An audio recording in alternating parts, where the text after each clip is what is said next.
கர்த்தர் மகிமையுள்ளதாக. இன்றைய வசனம் நீதிமொழிகள் 22ஆம் அதிகாரம் 4ஆம் வசனம். தாழ்மைக்கும் கர்த்தருக்கு பயப்படுதலுக்கும் வரும் பலன் ஐஸ்வர்யமும் மகிமையும் ஜீவனுமாம். கர்த்தர் மகிமையுள்ளதாக. இந்த வசனத்தில் பார்க்கும்போது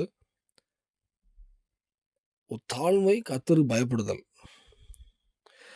ஒரு தாழ்மையாக இருந்து கர்த்தருக்கு பயப்பட்டு கர்த்தர் பயத்தோடு இருப்போமானால், கர்த்தர் பயம் என்னது? கர்த்தர் நம்ம சில பாவங்களை விலகி இருப்போமானால் அதனால் ஒரு பலன் என்னன்னு பார்க்கும்போது ஐஸ்வர்யம், மகிமை, ஜீவன் 2 வருது.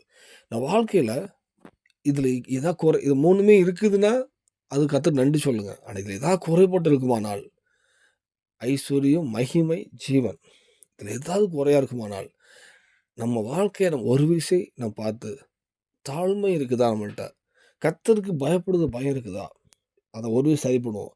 அது சரியாக வரும்போது கண்டிப்பாக கர்த்தர் இதை ஆசீர்வதிப்பார். கர்த்தருக்கு பயப்படுதல் அப்படின்னா, கர்த்தருக்கு பயப்படுதல் என்னது? இப்போ யோசேப்பு ஒரு பாவம் அவர் வரும்போது யோசேப்பும் ஒரு ஸ்திரீயும் மட்டும் இருக்கும் இடத்துல அந்த பாவத்துக்கான வாசல் வரும்போது யோசேப்பு சொல்லுவார், நான் கர்த்தருக்கு விரோதமாக பாவம் செய்து எப்படி? அங்கே 2 தான் இருக்காங்க.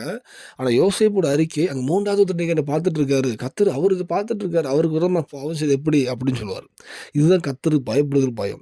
கர்த்தருக்கு பயப்படுகிற பயம் நம்மள்கிட்ட வருமானால் நம்ம யாரையும் பார்க்க மாட்டோம். நான் எங்கே போனாலும் என்னை பார்த்துட்டே இருக்கிறார், அவருக்கு நான் பதில் சொல்லி ஆகணும். அப்புறம் சில விஷயங்களை வலது பக்கம் இடது பக்கம் சாயாமல் செல்வோம். இந்த வாழ்க்கை தான் கர்த்தர் நம்மளை ஆசீர்வதிக்க முக்கியமான நடத்துகிறார்.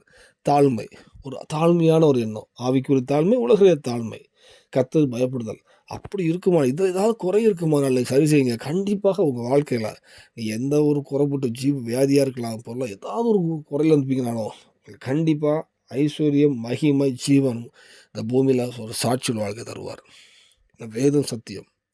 நீ கேட்கலாம், ஆண்டவரே நான் உண்மையாக தாழ்மையாக இருக்கிறேன், உமக்கு பயப்படுகிற ஆண்டவரேன்னா அது உண்மையாக இருக்குமானால் கண்டிப்பாக கர்த்தர் செய்வார். நீங்கள் கேட்காமலே செய்வார். இந்த வேலையில் நம்ம சீர்படுத்துவோம், அர்ப்பணிப்போம். கண்டிப்பாக அந்த பூமியில் நீங்கள் வாழ்கிற நாட்களில் சாட்சியில் வாழ்க்கை தருவார். இன்றைக்கு செய்வார், பரலோகத்துக்கு ஆயத்தப்படுத்துவார். அநேக ஜனங்களை பரலோகத்துக்கு வரவும் உங்களை பயன்படுத்துவார். அது அர்ப்பணிப்போம். தேவனுடைய கிருபை செய்வாராக. ஆமென்.